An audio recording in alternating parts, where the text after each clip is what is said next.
Good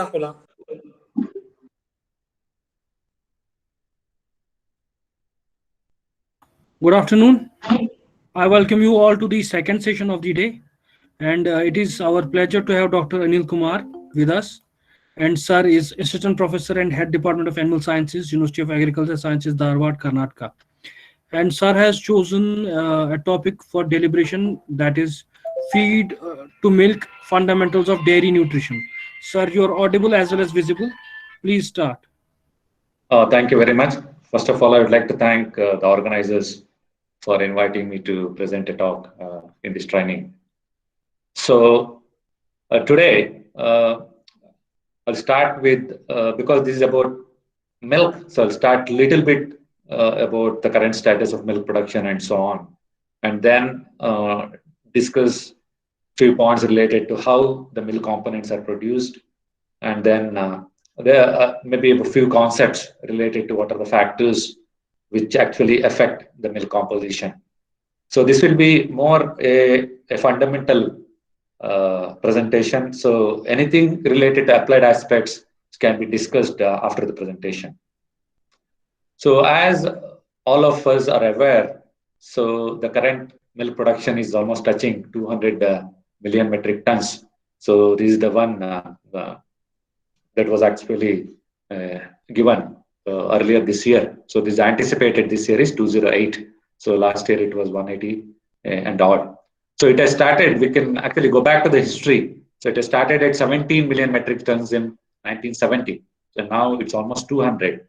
And the growth has significantly seen from the last 15 years. You can see after 2005, so from 100 to it has almost doubled. And we are leading producers of milk in the entire world. And we overtook US, which was the leading producer in 1997. So since then, so India has been the leading producer. And last 10 years, you see, I mean, you look at any agricultural commodities, it is the livestock production systems which are having growth rate higher than 5. So in fact, so if you look at milk production, it's averaging 6.5 from last 6-7 years. If you take egg production, 10% and so on. Now, look at the per capita availability. So that gives an indicator whether we are able to meet the milk production in the country. So even that's actually increasing to a large extent. Now, where is this milk coming from? Look at the different species. Primarily, so India, when we compare to the other countries, the milk production is largely from buffaloes. The trend is slightly changing now. So the reason being, now the crossbred cows, I'm just showing the data from the last year. When we compare this to the earlier decade, we can see a shift in the type of animals that we have. The number of crossbred animals are going up. So I'll explain why this is important.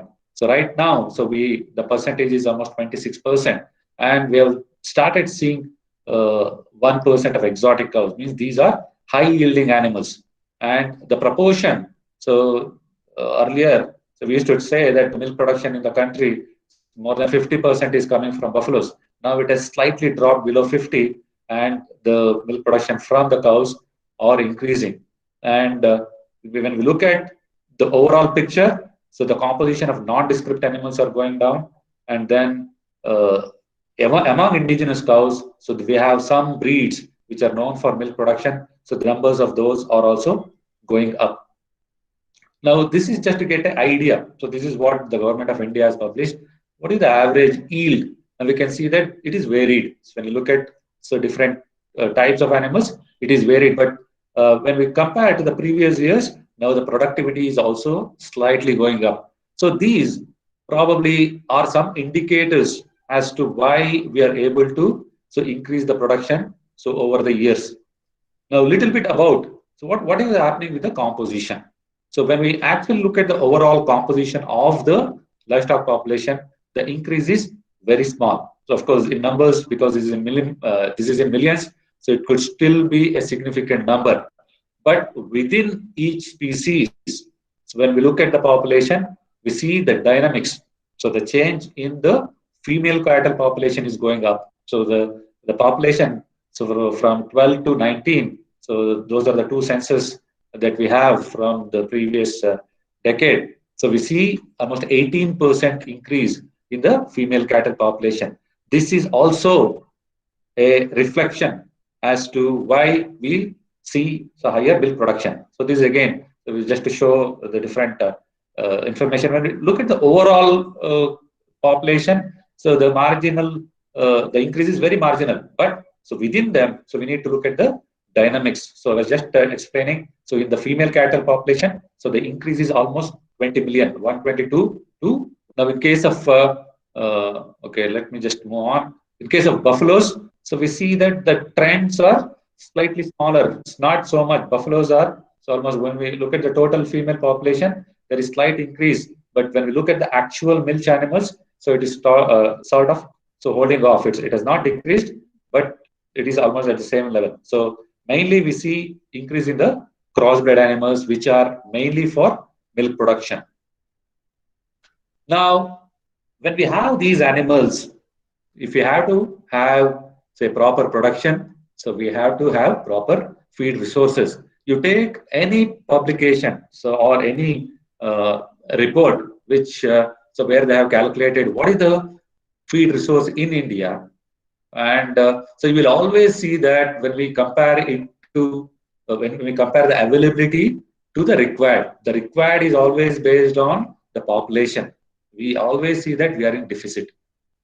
Okay, so these the values I'm showing here. So these are the ones. These are basically predicted values from the previous data, and we see that right now, as per the report, we have a deficit of 35% green fodder and 11% dry fodder, and about 45% deficit in the concentrate. So that is so what is there. But when we actually compare this the production, we don't see that. We see that the production is actually going up. It is upward.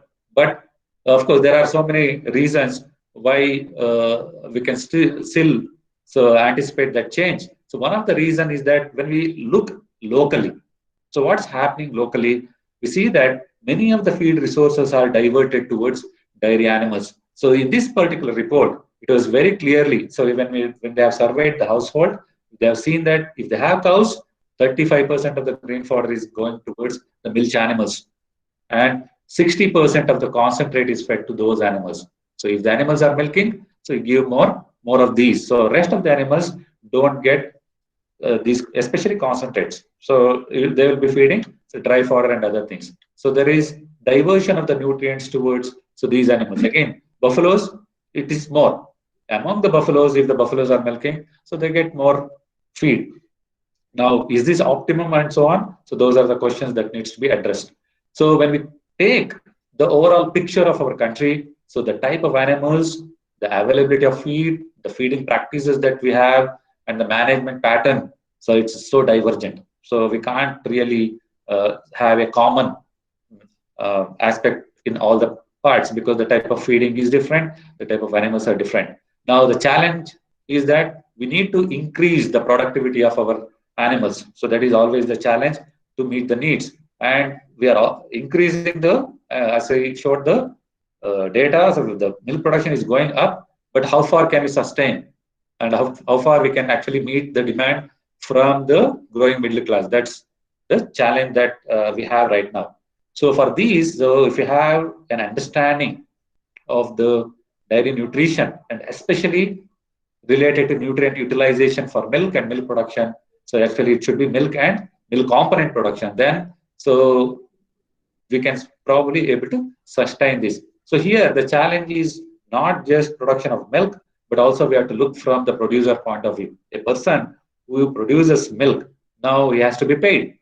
Now the payment is typically based on the not just the yield of the milk, but also on the milk components. So what is the quantum of fat that is in there? What is the quantum of, we use the term solid, not fat. So when we look at the components of the milk, so majority of these is water. So again, there are differences. I'll come to that a little bit later. So primarily it is water, then rest of it, so it is we call total solids. So these total solids in milk, it comprises of carbohydrates, fat, proteins, minerals, and vitamins. Now among that, so we have the major component is the fat. Rest of them we use SNF. We call that, we use the term SNF. SNF means solid, not fat. Now, these two are very important from a producer point of view, and is also important from, say, processing point of view. When we talk of milk processing, milk products, so these components in milk should be very optimal. So otherwise, so it's not going to be profitable. Now, where are these produced? So these, we know that these are produced in the mammary glands, but all of these needs, say, nutrients. So they needs precursors for the synthesis. So milk, so in this picture, it's very clearly depicted. So where are these precursors coming from, or what are the different aspects we have to look? And primarily, now the rumen, so which is the stomach, which is the main part of the stomach in the cow or buffalo, that it plays a major role. So followed by, so we have the intestines, so we have the body fat, and of course then internal organs. Now all of these coordinate to provide these nutrients. So some of the nutrients are directly, it goes to the mammary glands, such as minerals and vitamins and water. So they are taken up directly, and some of the other nutrients, for example, fatty acids, and then so the amino acids, all of these are taken up by the mammary gland, and then there is again it undergoes some biochemical changes. So both of all of these are pretty important. Now, from the, so I will just explain now, so how we get these milk components. Now, the major source for the nutrients. So let me just go back a little bit. So we have the milk protein. So we have the primary carbohydrate in the milk is lactose, and then we have the fat. So the precursor for these are, it is the amino acids in case of proteins. So amino acids are the precursors for milk proteins. Primarily we have caseins, and then we have whey proteins. So these are the primary proteins that we have. Now this amino acid that in the mammary gland, now it comes from the crude protein fraction of the feed that we supply. So that feed and fodder both. So in the feed and fodder that we provide, generally there are two fractions. One of them is directly degraded in the rumen, one is undegraded. So both of these contribute to amino acids. And degraded part, now it is used up by the microbes to produce what is called a microbial protein. I'll explain why that's important so a little bit later. Now, so this is how these factors, the protein component of the feed plays an important role. Now, in terms of carbohydrate, that is milk lactose, it is the propionic acid, which is primarily a byproduct of the sugar and starch digestion, and also to a large extent from the fiber digestion. So when we give fiber fractions, when we give carbohydrates to these animals, so these are digested in the rumen, and they produce what are called as volatile fatty acids. So primarily these are acetic, propionic, and butyric. So of the three, the propionic acid is the one which is used for production of glucose. If you remember the previous slide, I had shown liver. So propionic acid goes to the liver, it is converted to glucose, and then it is transported from there through the blood to other parts of the body. And that's how, so when this enters the udder, so it is used for milk lactose. And milk lactose is fairly stable. Milk lactose doesn't really change much so compared to other factors, but it has a direct relationship with milk yield. So if we try to give more propionic acid, so generally we can't, so a lot of work has been done on this. So we can try to increase the overall yield of lactose in terms of milk production. The percentage of the lactose remains the same. Now coming to the other factor, so other component, that is the milk fat, it is the highly variable component of the milk. So and primarily there are two sources for milk fat. One is called de novo fatty acid synthesis. One that is the fatty acids which are synthesized in the mammary gland. So half of this is this. So something that is synthesized in the glands. Rest of them are taken up directly from the rumen. So it means that, so to provide these nutrients, there are two things that are very important. That is supply of nutrients at the mammary gland itself, and then the digestion part. So the rumen part plays a major role. Now, when we look at the information that is available right now, so we have the information at the cellular level. This is just a depict. I'm not going to explain. So what's in here? This is just a depiction of a mammary epithelial cell. So what's going on in a mammary epithelial cell? So right now, a lot of work has been done at the transcriptomic level. So we see that. So everything has been characterized. You can see the yellow demarcations, which indicates so what is the major function that's going on in each part of the cell. Now, coming from the left, so Golgi apparatus, it plays a role in lactose synthesis. So we have the rough endoplasmic reticulum, which plays a role in protein synthesis, and we have the other part of the endoplasmic reticulum where so we have the triacylglycerol synthesis. For all of those, so we have the fatty acids which are synthesized in the cell. Now, all of these are characterized. In fact, so some of these are basically regulated. So I'll just give an example of so how the fatty acid synthesis is regulated at the cellular level. So a little bit later. So this is just the level of understanding so we have right now. But what plays a key role here is again the supply of nutrients. So if the nutrients are not supplied, the entire mechanism so slows down and it could also shut down. When we look at what is the level of nutrients that is required, so the nutrient requirement changes depending on the composition of the milk. Suppose if we have the different fat percentage, so now we take 4% as a standard in our country. So for 1 kg of 4% milk fat, so we have to provide so at least 400 grams of total digestible nutrients. So that's a unit that is used for energy. And then we need to provide about 85 grams of protein. So this is for 1 kg of milk that is produced. Now, when we look at the sources of variation, so we have so many factors which influence so milk production and also milk component production. And I want to just list a few non-nutritional factors before we get into so what are the nutritional factors which affect. So here, so genetics means here we see that when we compare say, different species milk from the say cattle and buffalo or sheep or goat, so they're all different. So even within each species, now we know that different breeds. So now we have so different composition.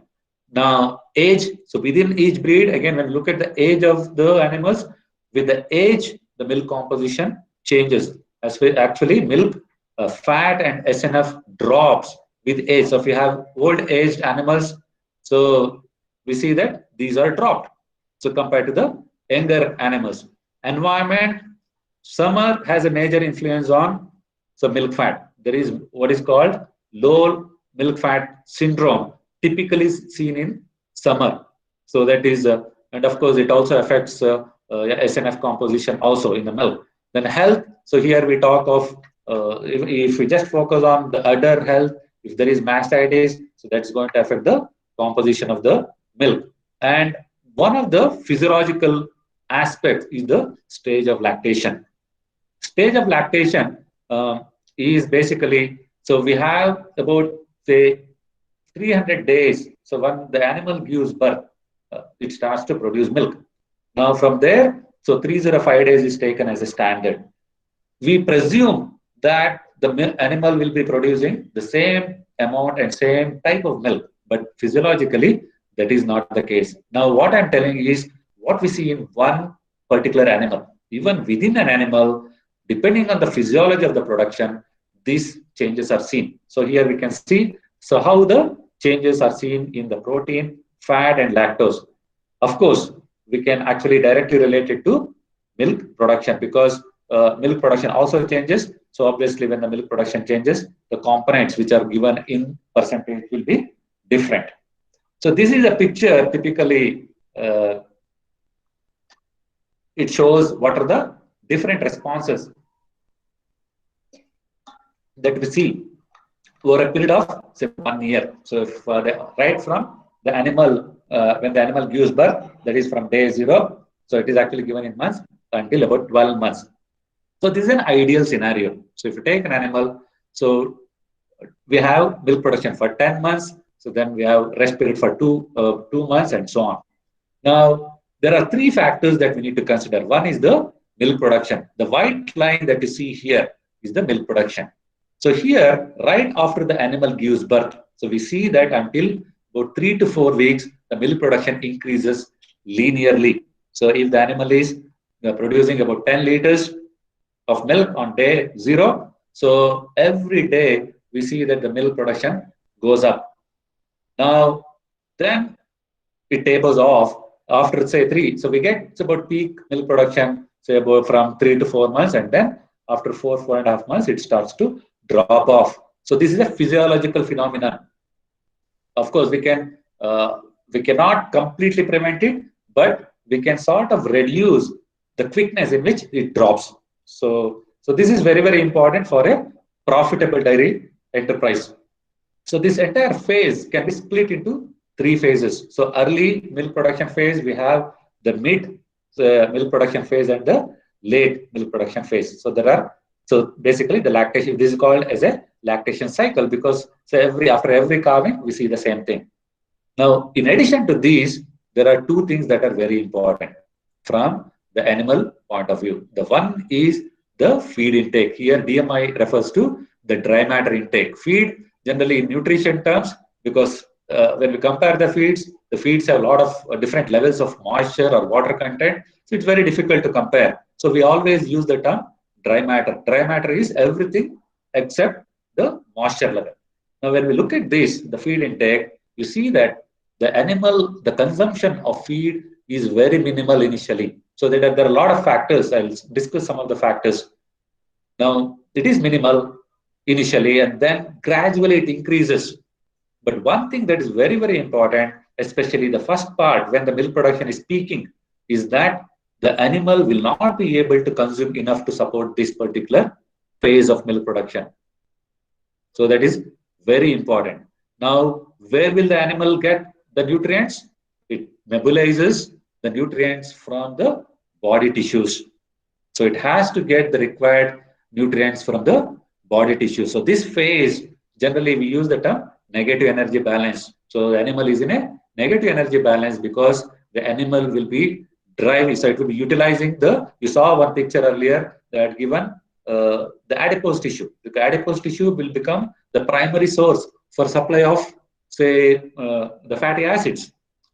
Now, so for this, so if you have to support the milk production, now you have to come back to the phase 1, phase 2 that is given from 10 to 12. So that is the phase that is called dry off period.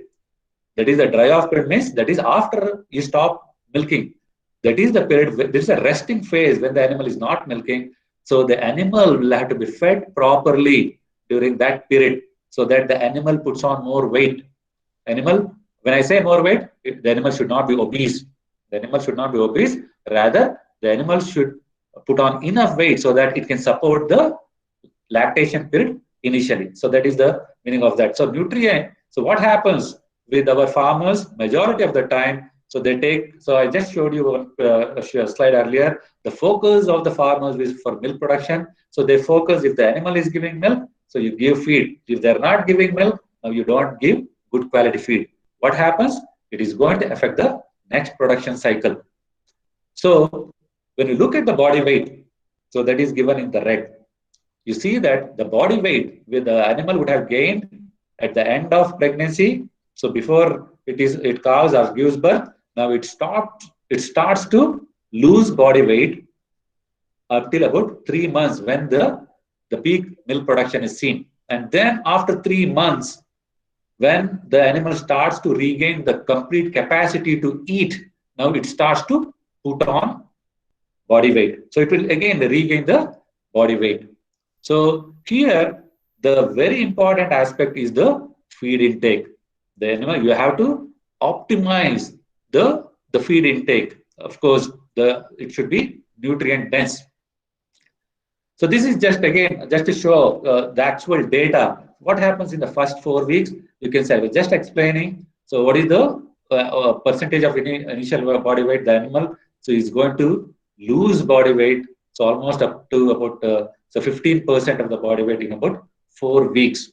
So this is only the first 3 to 4 weeks what happens. And the dry matter intake, so in fact, the feed intake would have been less compared to the normal feed intake even before the animal gives birth. At least 3 to 4 weeks before the animal gives birth, the feed intake is already depressed by almost 20 to 25%. And after calving, it has to slowly regain. So 2 to 3 weeks, within the 2 to 3 weeks, it has to gradually increase. Otherwise, so it will be draining all the resources from the body, and that is going to affect the overall milk yield. Now, one thing that we have to understand, the animal has the ability to adjust the nutrient requirement on its own. So when we look at the animal, so typically when we talk of feed intake, the animals consume feed based on their body weight. So in spite of that, if the animal is lactating, so when we compare, say, let's say that there are two animals which weigh about 400 or 500 kilograms, let's say 500 kilograms each, one is producing 5 liters of milk, the other one is producing 10 liters of milk. We can clearly see that the one which produces more milk, 10 liters, will be consuming more feed. So that is the physiological nature of animals. But we should still have an eye. We should be providing adequate feed. Now, other factors that typically affect the feed is the type of food we give. So palatability with that is the acceptance. So it becomes very, very important when we choose particular type of fodder or feed. So or when we introduce new the type of feed. So this can directly affect the intake, and then subsequently it is going to affect the production. The type or the form of feed that we give. So whether you are going to give in a mash form, dry form, pelleted. So there are totally different. Whether you are going to soak the food or feed in water. So adaptation becomes very, very important. So whether you are going to chop the fodder, whether you are going to give, and so on. The production level I just mentioned. Again, among the management factors, the frequency of feeding. So are you going to give only once or twice a day, or are you going to give every 3 hours or every 4 hours? In fact, it is very clearly depicted from the work that has been done that if you increase the feeding, the intake is generally better and the performance is always better. And provision of water is also part of management. Adequate water should always be given. The feed intake is directly related to the availability of water. If the availability of water is reduced, then immediately the first response that we see is the intake of feed goes down, especially the dry fodder.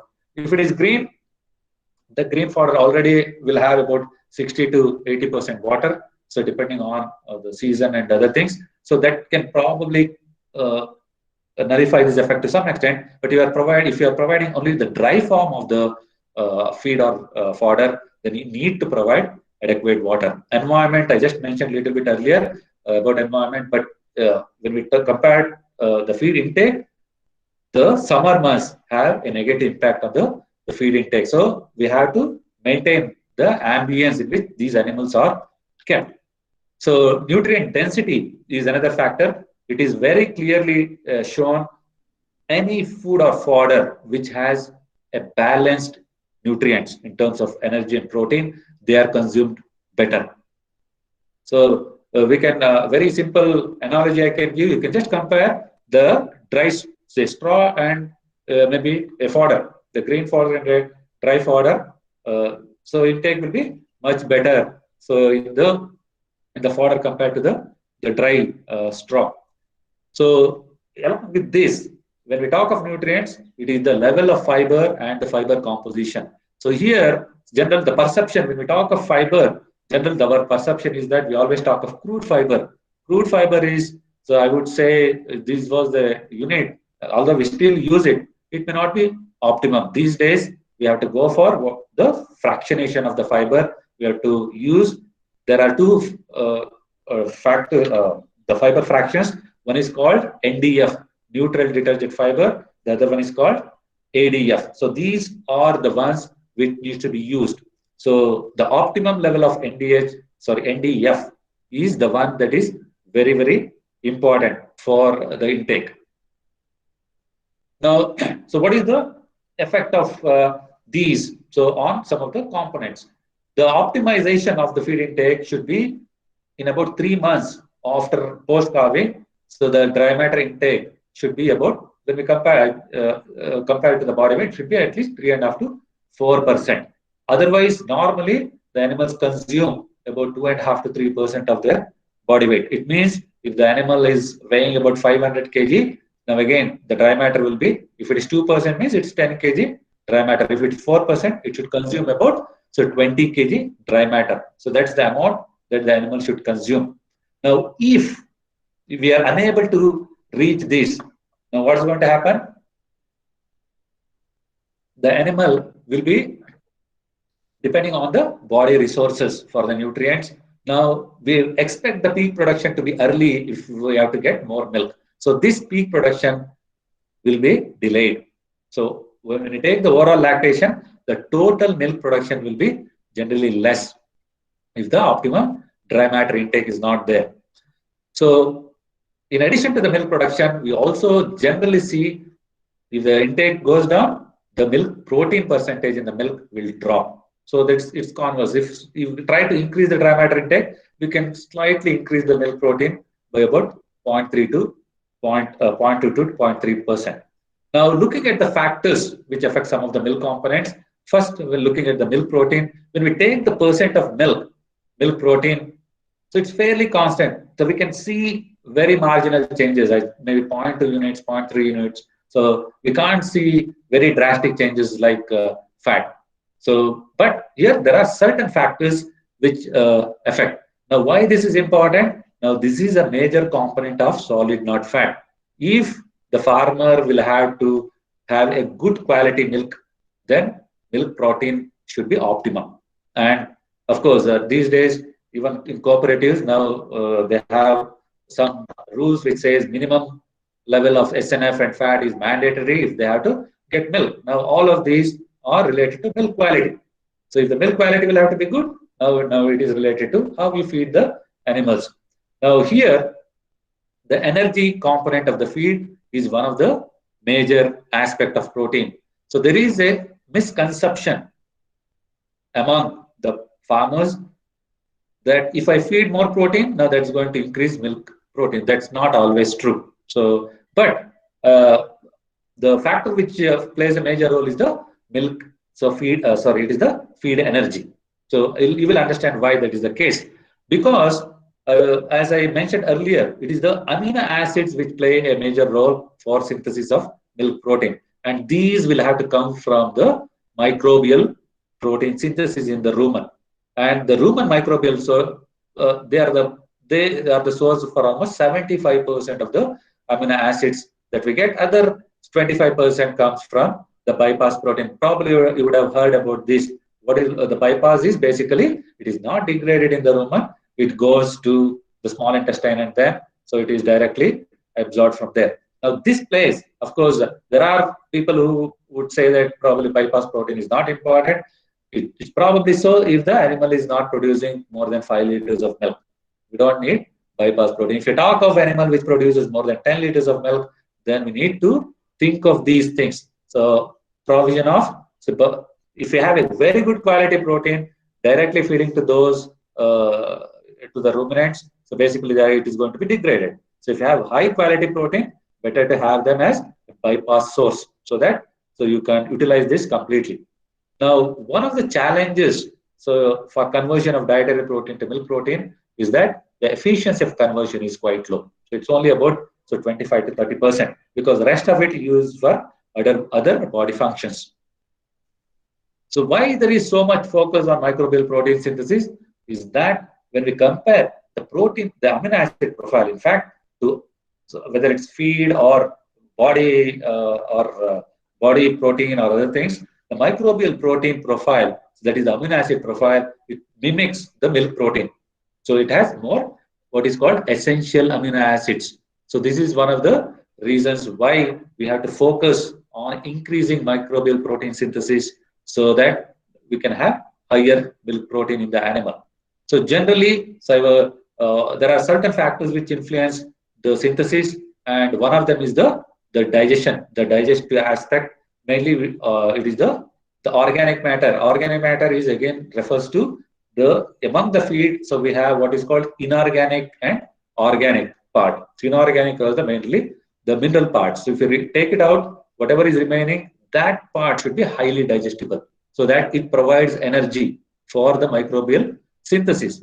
Ideally, so when they are calculated, for every 100 gram of organic matter that is digested, so we get about 13 to 17 grams. This is something that needs to be kept in mind. So when we devise the feeding plans.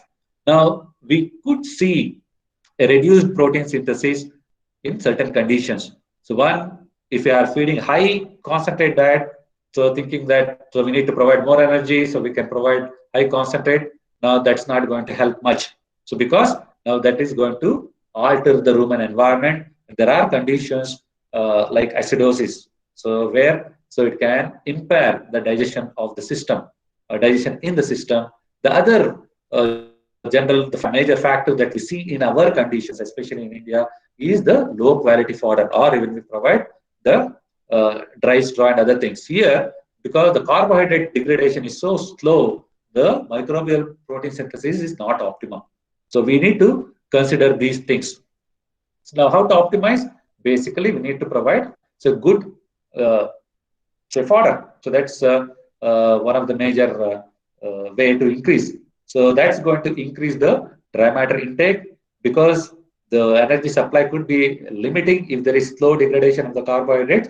We need to supply a starch source or the starch source to the fibrous diet. So this is done in several studies, even in our own country. So where what it's a very simple technique they have used. It is supplementation. For example, supplementation of maize.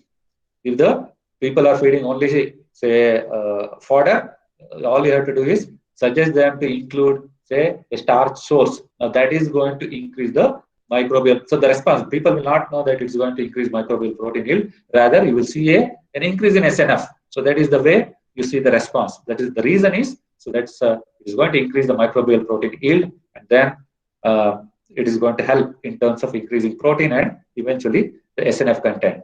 So, but we also have to look. So, can we just do that in very low quality fodder, especially completely straw-based diet? Certainly not. Again, there are other factors which are important. But if the quality of the fodder is good, supplementation of starch is going to help.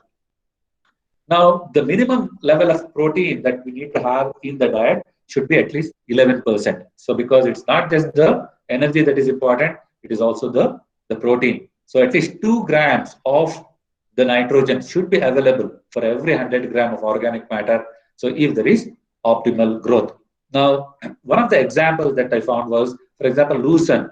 So, it has about 40% of the readily degradable protein in the rumen. Now, what happens because of this? So immediately the microbes will have the soluble nitrogen for utilization and propagation. So that's how we can increase the yield of the microbial protein. Now, there are other factors which are important. So one is the environment of the rumen, the importance of rumen pH. I'll explain a little bit earlier in another slide. So it is also the synchronized release. So we have nitrogen from the protein source, the energy from the carbohydrate source. So the general feeding practice in our country is that so we are going to feed one type of food at one point of time, the other point we are going to feed another one. But if these are not properly synchronized, now optimum microbial protein may not be there. So we need to synchronize that. That's very, very important. One way that is suggested is that you feed a good quality hay first, followed by a concentrate diet. Now that is going to help. So optimization, that is one example that we can incorporate. The other one, again, related dry matter intake is the rumen outflow rate, that is the rate of passage. So if there is more intake, so the rate of passage increases. So that means that whatever the microbes that are there in the rumen will move on to the next phase. So next part of the stomach, and they are going to be utilized for the protein, microbial protein. That's how the availability of microbial protein is going to go up. So I will mention about high quality fodder.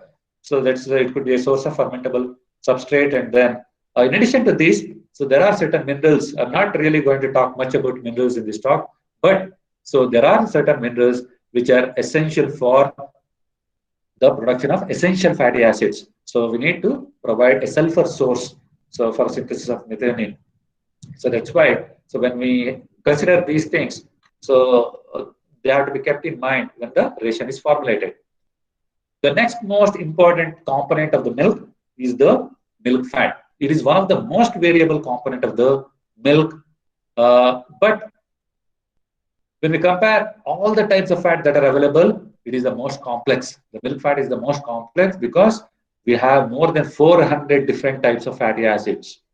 There are 400 types. Within the 4% or 5% of fat we get, so we can, when we fractionate them, we get so many of them.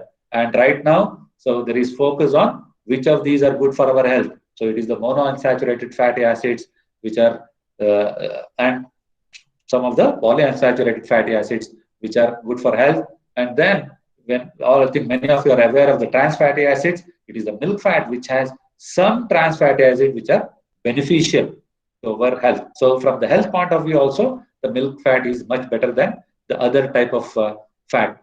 But when we talk of the production of milk fat, so I try to recall from the earlier slide. So half of it is produced in the mammary epithelial cells. These are typically the short chain fatty acids. There are so diverse fatty acids from C carbon 2 to carbon 18. So up to carbon 16 chain fatty acids, these are produced in the mammary epithelial cell by using acetate and butyrate. So these are the sources. Again, these will have to come from the rumen.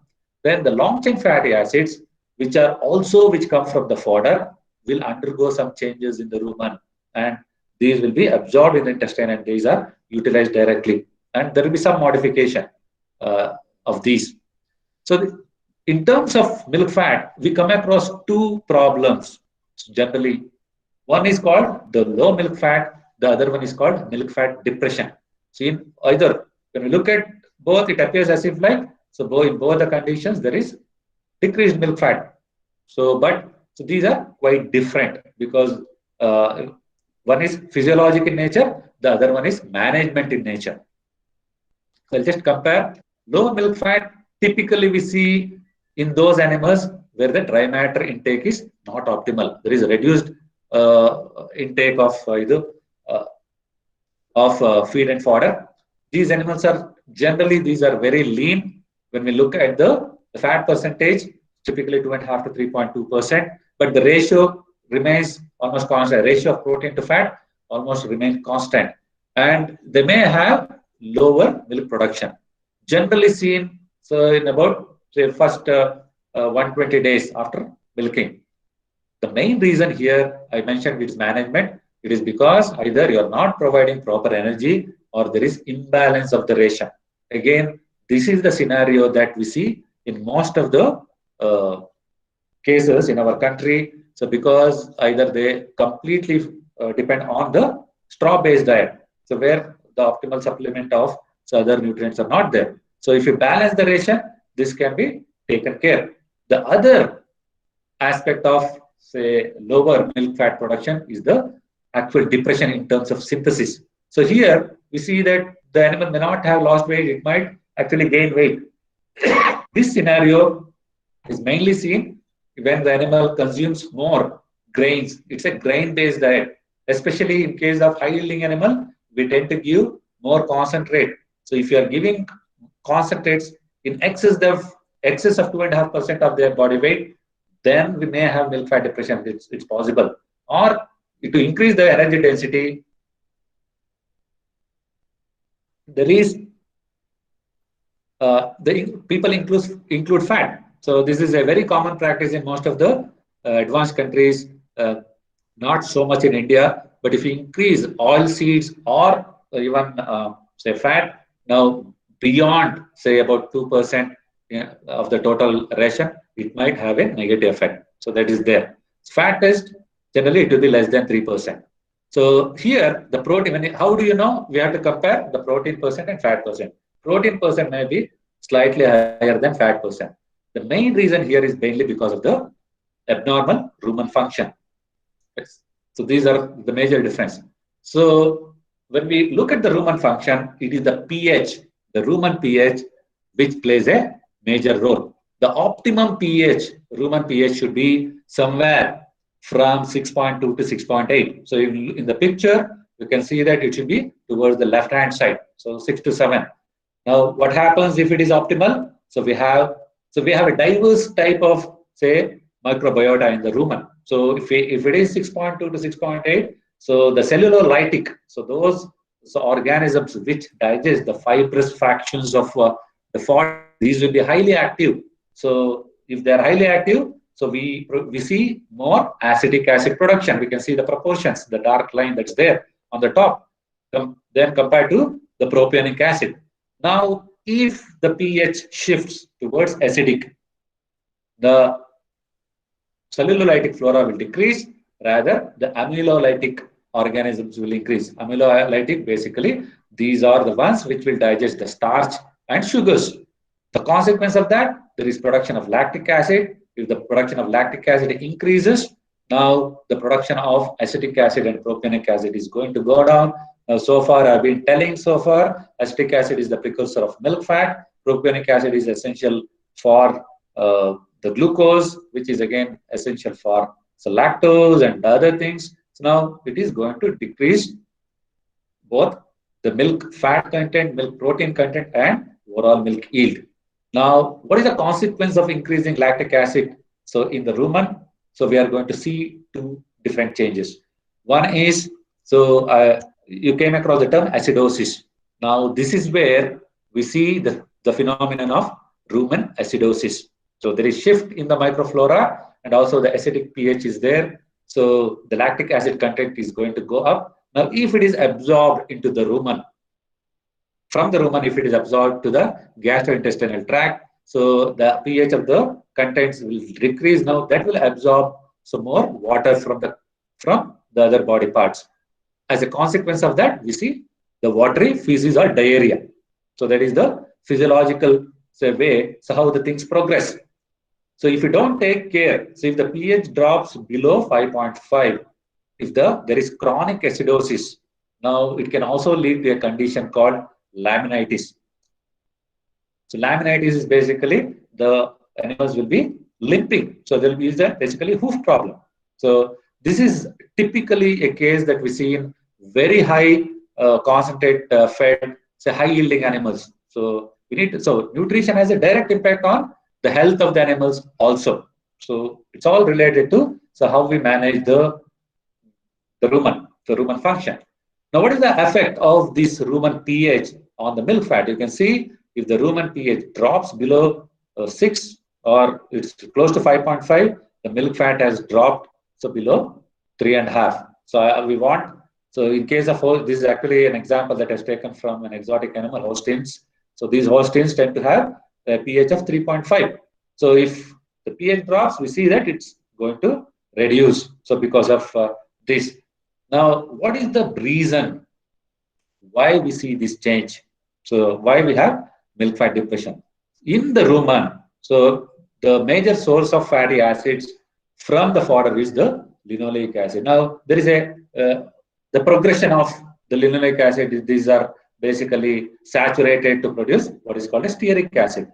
Now, if the pH changes because of the alterations in the microbes, now instead of the direct progression, there are other fatty acids which are synthesized. These are called trans fatty acids. Some of these are conjugated linoleic acids.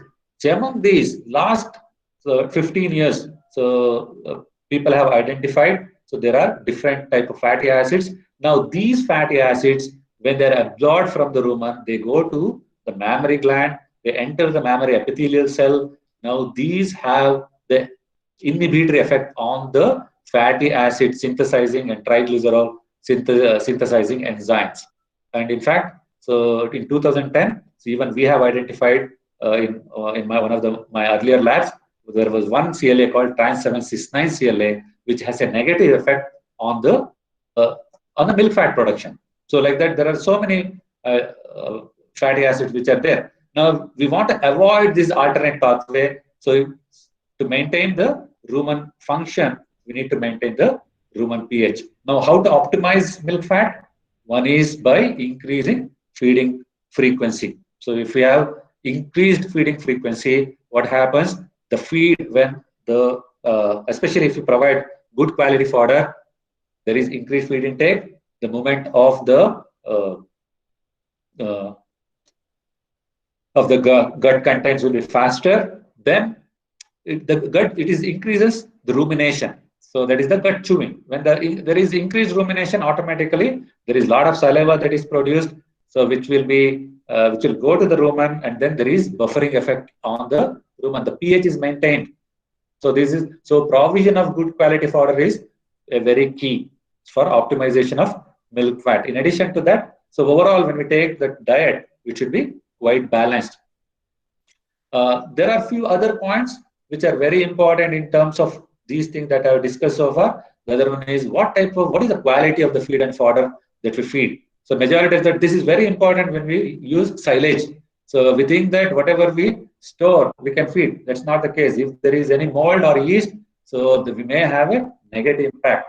So it's not just on the feed intake. We can see that the entire rumen microbial population may shift, and then there is risk of decreasing milk fat. And if you continue to feed these mold containing fodder or feed, it is going to affect the animal health. Now, I think this is the last point that I want to emphasize. It is the digestibility of the fodder. Milk production is directly linked to how much the fodder is digested. So if the fodder quality is low, it is going to decrease the digestibility. So we need to have a good quality fodder in the diet of the animal. So a meta-analysis that was published recently from 29 experiments, they have clearly shown for every 1% increase in the digestibility of the NDF fraction of the organic matter, okay, so we can get about 82 grams more milk. So if you want to increase milk yield, so we need to focus on better digested food and feed or fodder. So just to summarize, so we need to provide adequate nutrients for the dairy animal. In addition to that, there should be optimum rumen environment so that the nutrients that go to the mammary glands are optimal, and these should be taken up by the mammary gland to produce the milk components. So all of these are possible if we are following a scientific feeding management. And I have not really dealt with the practical aspects of or the applied aspects of feeding here because these will be covered, I think, by other speakers in the training program. I'll be happy to take any questions if you have.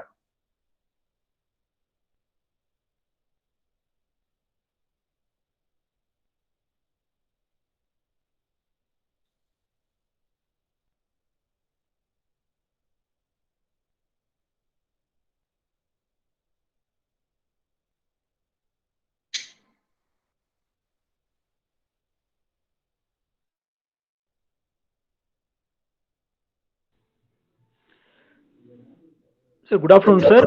Thank you for a wonderful presentation, sir. Sir, one doubt, sir, how we can maintain the rumen pH consistently, sir? Whether we have to provide some probiotic or prebiotic, or how we can maintain that one consistently? Yeah, it's actually a good question because so even within one day, so if you look at a lot of people have done a lot of work on this. Depending on the type of food we give, so we don't give. That's what I was just mentioning. So the type of feeding system that we have in India is totally different. We feed fodder one time, we feed concentrate one time, some green fodder one time, dry fodder the other time. So what's going to happen? So every time you feed different type of these, the pH is going to fluctuate.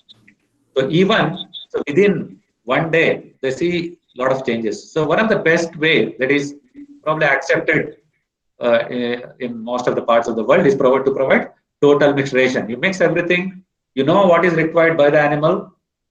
So what you can do is you prepare what is called a total mixed ration and you provide that. So instead of giving say 3-4 times, you can increase the frequency of feeding. So that's one thing. Now the other important aspect is you have to basically provide good hay. If you provide good hay, it is going to increase the rumination. If there is increased rumination, there is increased saliva production, that is going to maintain the pH. If for some reason you are unable to do these things, what you could do is you can now there are some buffers which are available. Those can be included in the diet. So I think that's, suppose if you have very high yielding animals, now it's always a challenge because you need to increase more, you have to give more concentrate to these. Now that is going to drop the pH. You can, if you include the buffer, sodium bicarbonate can be included up to about 0.6 to 0.75% in the diet. So that's going to help. That's going to maintain the pH. Okay, sir. Thank you, sir. Thank you so much, sir. Okay.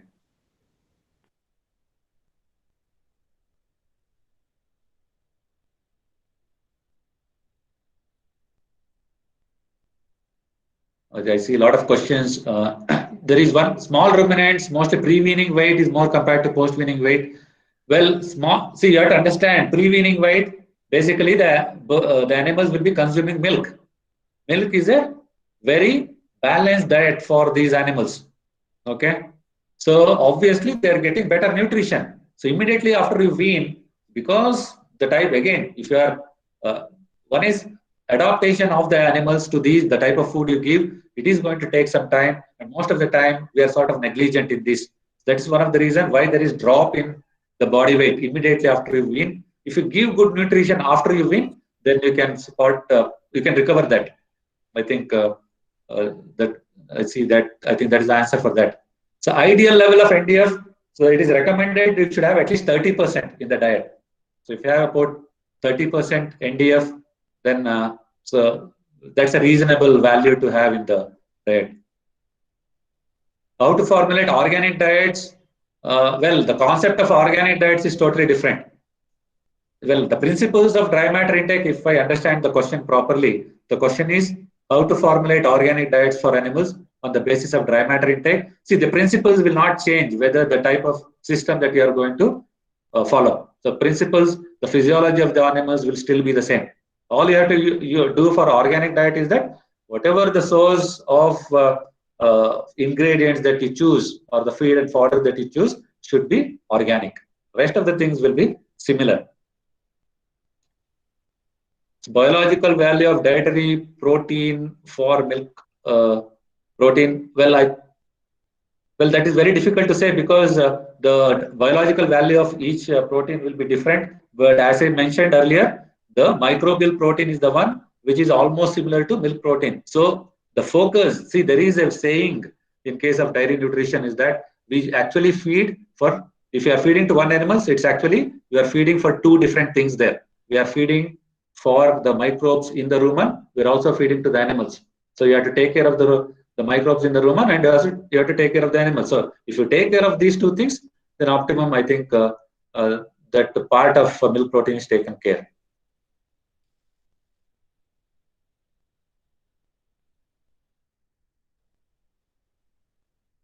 There is one question on how to prevent milk fever. I didn't really get into these. Well, if you want to, so this is one aspect I just briefly mentioned. So this is called, so how you are going to manage the animals so before they calve. This is calving. So there is a completely different regime that you need to follow to prevent. So milk fever is basically because of the calcium deficiency. If we need to prevent that, so we need to make sure that the animal sort of mobilizes. So now these days we have what is called as a DCAD. Basically, these are dietary cation and anion balance. So if you balance that, so that's all. Especially last 3 to 4 weeks before the animal gives birth, you can prevent milk fever. So that's and it's a completely different topic. But if there's a lot of information there that you need to look up. Comparative advantages of buffalo milk. Well, the buffalo milk is totally different from cow milk. So buffalo milk has more fat. So that is probably one of the big advantage in terms of buffalo milk. And if you are going for products, probably you will have better products from buffalo milk than cow milk.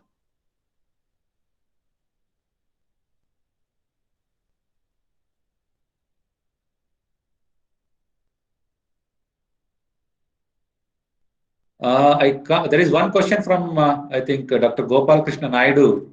Basics of milk Can you just repeat the question? I can't understand that question.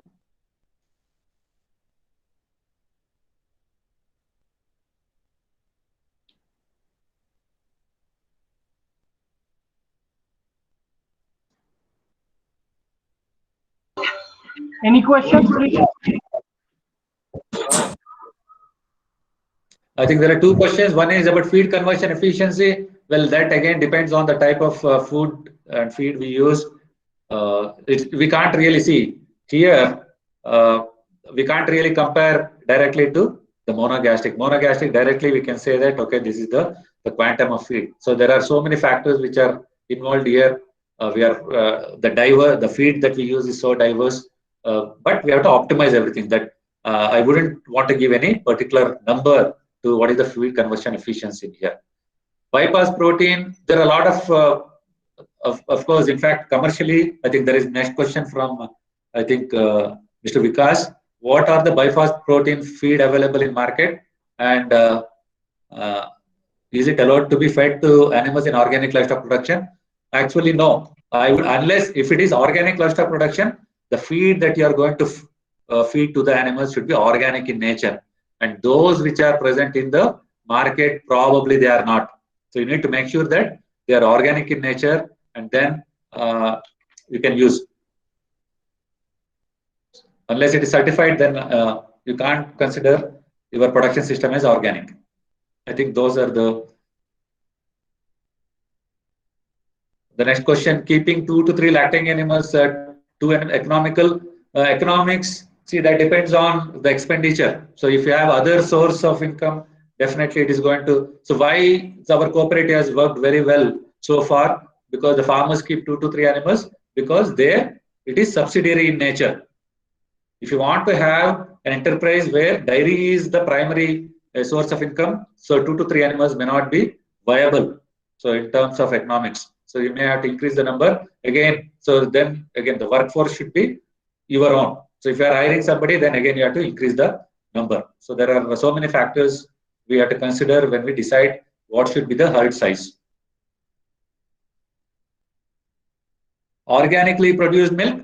I think there is one question. What is organically produced milk? So basically, this is like producing organic vegetables, except that here there are so many conditions that are listed out. The animal should be raised in an organic environment.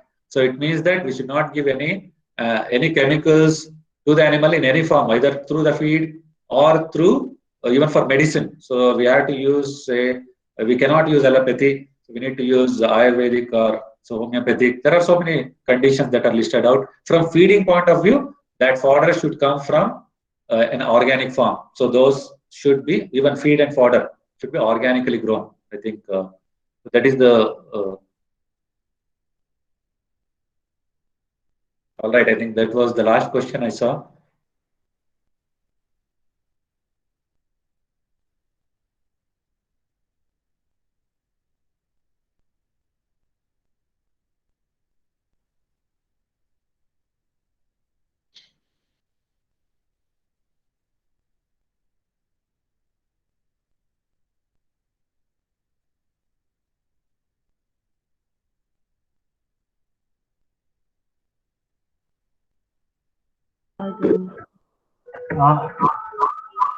Thank you, sir. On behalf of the participants and on behalf of all the organizing members and committee, thank you for being with us and for this lovely presentation and interactive session at the end. It was such a wonderful time. Thank you, sir. Okay, you are welcome. Okay. Thank you. Participants can come back and join tomorrow.